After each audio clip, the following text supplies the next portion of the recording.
well, it doesn't matter. This is a real thing being used as a metaphor.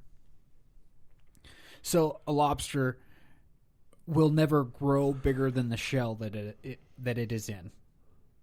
Okay. Unless it like sheds its shell to create a new one. And so I didn't know lobsters did that. yeah, they do. I thought like hermit crabs and snails and shit Well, did that. But So hermit crabs, what they'll do is they'll come out of their shell and they'll find a new shell Right. to get into. A bigger lobster will literally grow a new shell. Right. Okay. Like once they let go, like they'll shed the old one, kind of like a snake sheds its skin. Right. Similar, but it's a hard exterior exoskeleton. So there's some guy does a talk about it, and he's like, if every time we felt uncomfortable, we like just popped a Xanax, and nothing against Xanax. I just for this particular idea, I'm using that as an example. Like we popped a Xanax to take away the discomfort of whatever we're going through in a moment. We wouldn't be able to grow beyond that because we're like stunting our growth. Right. Like so, you get uncomfortable, you grow, and in the process of growing, you have to be vulnerable. And being vulnerable in this metaphor is like shedding of the shell. You're like literally not as safe as you were when you were inside of a shell, right? And so you shed your shell. You're vulnerable. Like you tell people what you're going through, or ask for help when you need it, or whatever. While you've shed that shell, you're creating a new one, and you have to do that in a safe place too. You're not gonna just like fucking go drop your shell in the middle at the shark party. You're not gonna. You wouldn't do that, right? So I don't know. What's up, guys? You want some lobster tail? Here it is. Shake your lobster tail. Clip, clip, clop, baby. Yeah. So like, I don't know. It's always been a really cool idea that since I heard it, I was like, oh man, that's super cool, because like you literally do have to be vulnerable. You have to be able to grow, and you got to like drop the mask. You got to drop the shell. You got to like get outside of this safe place, and then like once you get out of that safe place, like your comfort zone like then becomes larger, and then you got to get bigger than, like, you got to let it go again. Keep growing, keep growing, keep growing. I don't know. I feel like I'm just rambling now. No, it makes sense. Anybody else got anything? I was just about ready to go. That tumor again. Yep, you should really get that looked at. What's your tumor's name? Brian? Fred. Fred? Fred the tumor. Good old Freddie Toombs. Freddie Toombs? FT. There's a lady that has a tumor on YouTube. She calls it Brian. She literally named her tumor. Yeah, she literally named her tumor. Yeah. Huh. First name basis and everything. Yeah. It's kind of cool. I take it back. My tumor's name is not Fred. It's not. It's Mr. Jones. Mr. Jones? Yeah. All right. I don't want to be on a first name basis with my tumor.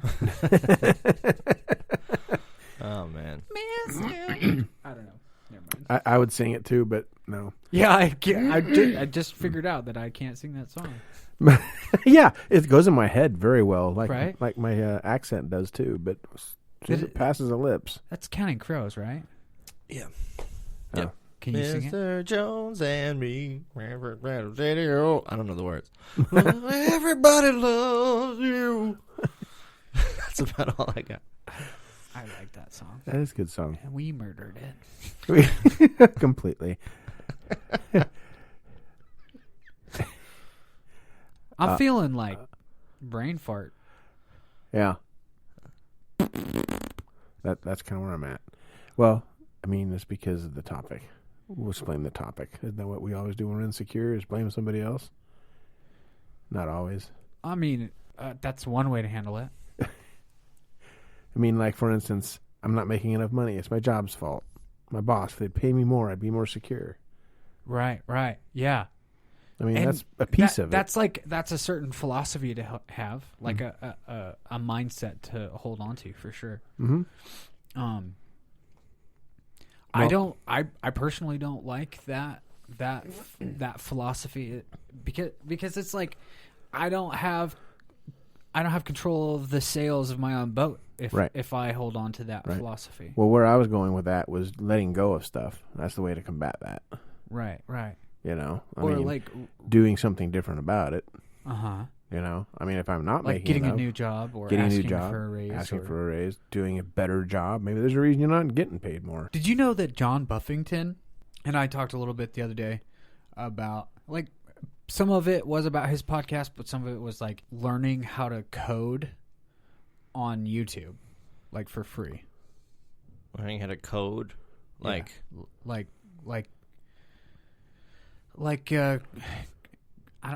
I'm imagining what he meant was like software development. oh, right, that kind of code. Okay, I don't know why I was Think like, about the magic green code. what do you mean, like Morse code? Like what kind of? I'm sure you could think about figure learning out. how to code and not. I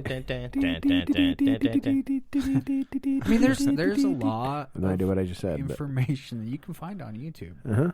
and it's like free access.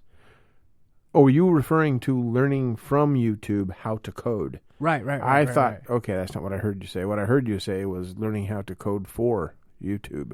And I'm sitting there spinning in my head, like, what the hell does YouTube want you to code for? I'm trying to figure that out. I mean, I'm sure they have people that need to code. They definitely do, but I was just, never mind. I thought it was No. I was in a different world. Yeah, I meant like people are uploading tutorials on Yeah. like beginning stages of learning to code. Absolutely. And even more than just the beginning stages. But like I think once you start to get the basics of coding, it's just like learning a language. Yeah. Like you got to immerse yourself in the culture to be able to like communicate. Well, I have coded for a long time Uh-huh. with where I work currently, and I knew jack shit, literally, when I started. He's a terrible person. Yeah, that's right. He was a terrible person. Jack shit is Yes. a terrible. Yes, he is. He's a real piece of shit. That's true. You should hear about his aunt and his uncle and his kids, too. Yeah, It's worse. whole Some people's lot of shit. parents. That's right. But I didn't know anything about coding, and I would bump into these problems, and my boss at the time he was so awesome. He'd be like, all right, you have a problem, fix it. I'm like, gee, thanks. And it would boil down to having to start writing batch files and really simple little things. I had no idea what I was doing, but he always made me do this thing and start working at it. And after quite a number of years of doing this, I mean, I'm writing programs that were saving the company. Like we have a sister company, and I wrote out this program, and I don't know that she was really the president, but she was the owner's wife. And came and told me that the program that I'd written saved that company, the sister company, millions of dollars in human error because we had this program now to do this other stuff. Huh. But it took me a long time to get there. So to the point, you start out with just little bits of pieces of it, and eventually you get good at it, and you start thinking about those kinds of things, and that's always on your mind. Yeah. Which for an artist, for me, is killer. I would much rather pick up a pen and paper any day of the year. But, I mean, I appreciate my job. Speaking of artists, I think this would be a good time to segue back into the Personal Growth Podcast, as I would like to take a moment and discuss somebody who was pivotal in my personal growth as a child, and I'm sure millions of children everywhere. Carol Spinney, the puppeteer who was Big Bird and Oscar the Grouch, just recently passed away. Oh. No, yeah. And so Wow. I just wanted Moment to... of silence. Well, maybe not a moment of silence, but I don't know. It's just something that's been on my mind for the last couple of days. Like, it's not that I knew the puppeteer, Right. Obviously, but like The impact she had on you. yeah. When And did I was she pass? actually a man Oh, named okay. Carol. Yeah, like Carol O'Connor. Oh. Yeah. I thought that it was a guy, but then you said Carol, so that's what threw me off. But when did he pass? a couple days ago. Oh, think. wow. Yeah, let's see. Carol Spinney. I was thinking it was a while ago. No, it was a day ago. Died at 85. Wow. Yeah. That's super rough. Yeah, so I just wanted to, since it's the Personal Growth Podcast, I just wanted to express my gratitude for everything that Carol and the rest of the group over there at Sesame Street have done for me in my life.